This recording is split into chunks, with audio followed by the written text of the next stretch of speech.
这是网友寄过来维修的5块空调室内机的电脑板，全都是同样的型号，同样的问题。这个板的故障是上电炸保险丝，更换过损坏的电解电容还有热敏电阻依然会炸保险丝。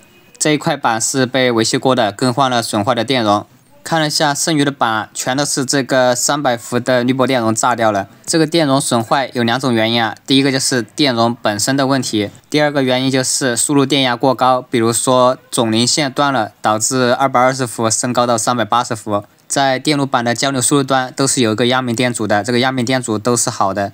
如果真的是输入电压过高的话，一般会烧这个压敏电阻的，很明显会烧黑掉的。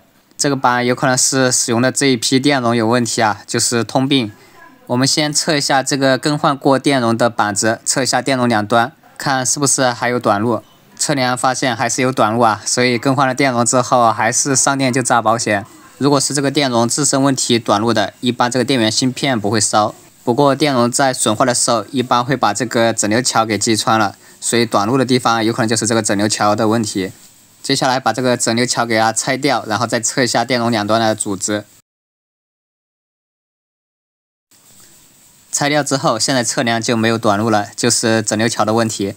这几个板应该都可以检漏了，如果不出意外的话，把这个损坏的电容更换掉，再把整流桥更换掉，还有 NTC 热敏电阻跟保险丝换掉，应该就可以修好了。